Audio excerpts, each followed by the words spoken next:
Wow, that is almost perfect. It's amazing what some steroids and vitamins can do for you. I mean, or taking it apart correctly.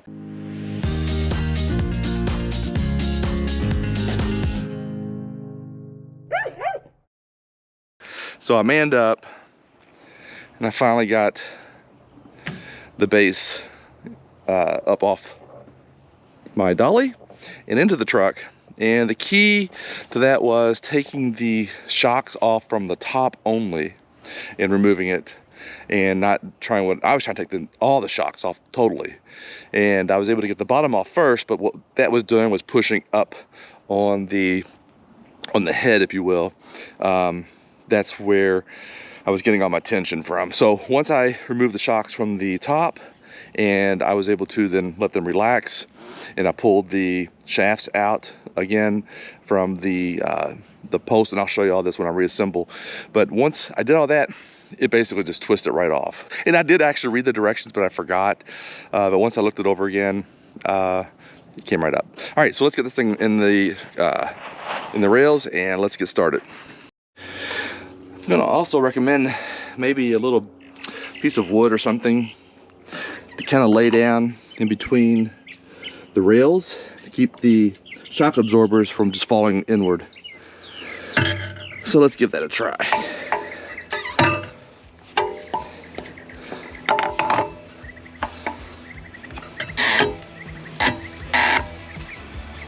Kind of like that.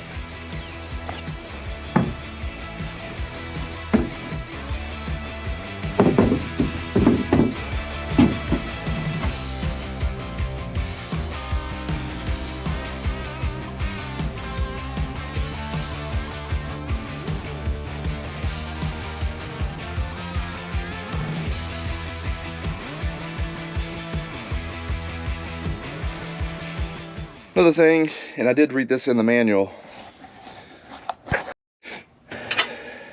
you can loosen these right here in order for these to fit into the rail slots. So I found that once I try to center this, it doesn't go all the way in here in the back.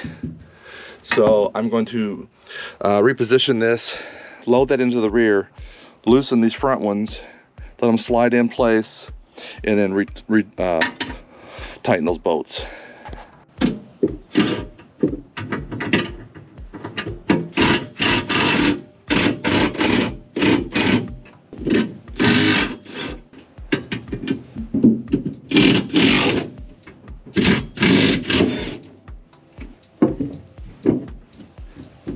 There we go. All right.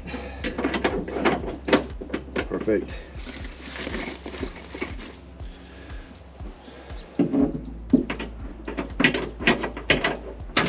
Beautiful.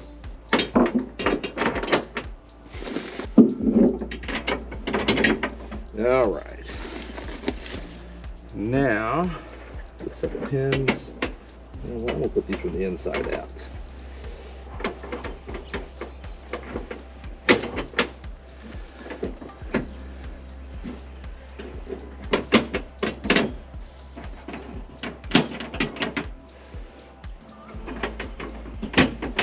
All right, there's that.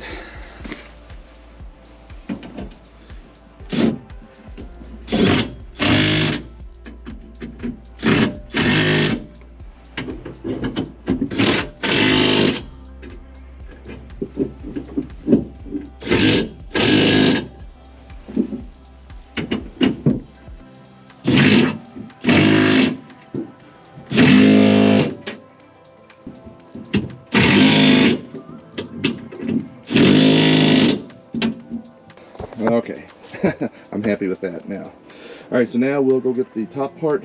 We'll set it on and then get the shocks reconnected. It wasn't as bad as I thought, because I really thought this might be in the way, this tonneau cover, but it slid right in. And I'll get the torque specs. I'll just note that in the description below, and then we'll torque these suckers down. But This is not lifting up at all. There is no movement at all in this. It was not too terribly heavy to put in place once I disassembled the head from it. And I know, you know, Tina was asking, you know, should you really be taking that top part off? I'm like, well, I have to, because at some point I'm going to have to, right? There may be a reason at some point to replace those airbags. And while I have this head off, I'm going to hit this with some 303, get that protected. I do keep this covered, so it won't have any unnecessary exposure. All right, this was very, very easily managed by one person. So kudos to Hensley for that design. And by the way, I think I said it earlier, it hit a 5,000 load capacity. That's the BD5. This is the BD3. It's the 3,500 pound hitch weight and 18,000 pound towing capacity. So much more than what my rig is. All right, let's get the head. Okay, so if you've never heard of this stuff, highly recommend you get some of it. I'm not affiliated. It's not sponsored. Nothing. I pay for all this stuff out of my own pocket. Anyway, I use it one of these bottles, so you know what I'm using. Anyway, I'm going to apply that to these boots here, and try to keep them soft and pliable as long as I can, and keep them protected from the UV rays. All right, so let's do that.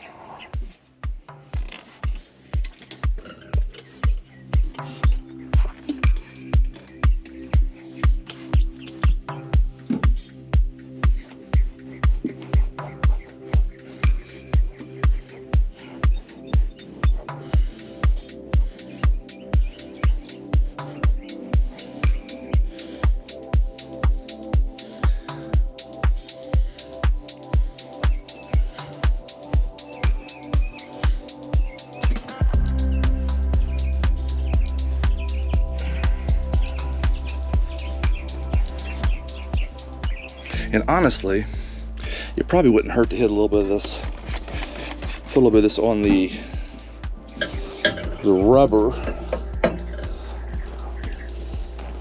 of these shock absorbers. Just keep them a little bit soft. It looks like they just painted over it.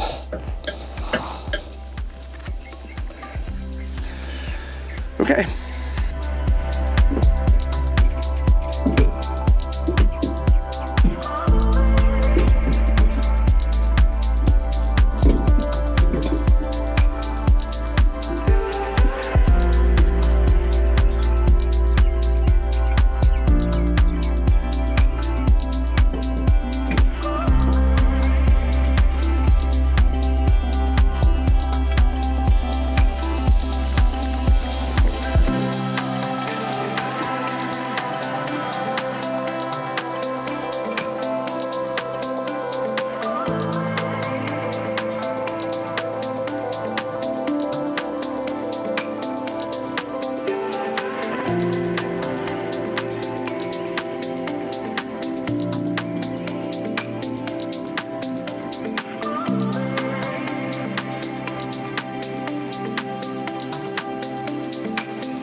So one of the things you need to pay attention to when you're reassembling this are the washer and the pin locations, or the cotter pins. So what you want to do is make sure that you pay attention to that, because it states in the manual that it could damage the unit and or maybe void your warranty. But what you need to do is make sure that you have the retaining clip, or the cotter pin, and then you have the washer, then you have the shock absorber, then you have another washer, and then a cotter pin to hold that in place. Okay, so make sure you have all of that together. So let's get that together.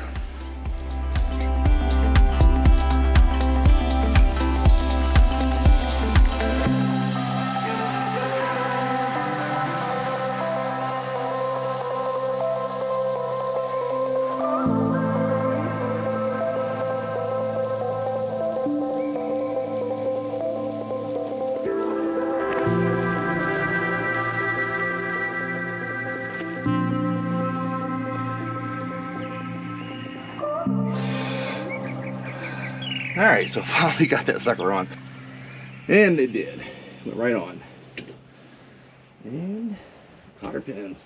All right, so we are good to go. This thing is ready to be aired up and taken for a test drive. So that's next. All right, so now that we have the hitch installed, I have a lot more room on the sides. Here is where the blue ox came out to, and it extended out to about right here, past the bed rails. So I have, I don't know, I haven't measured it yet, but that's got to be, I don't know, 4 inches or so. So I've gained 4 inches on each side, plus I'm not battling this little shoe that came out here in front of the rails on the other hitch. So I've gained space, and that's always good. And I bet you I can now more easily stow this, right? Oh yeah. Wow, that is almost perfect. Can't ask for a better fit than that. So I'm pleased. Now we'll check and see if the spare can go in here still. I'm betting it can. And then all my blocks and stuff, I can get all the stuff reinstalled. And we'll take the sucker for a spin.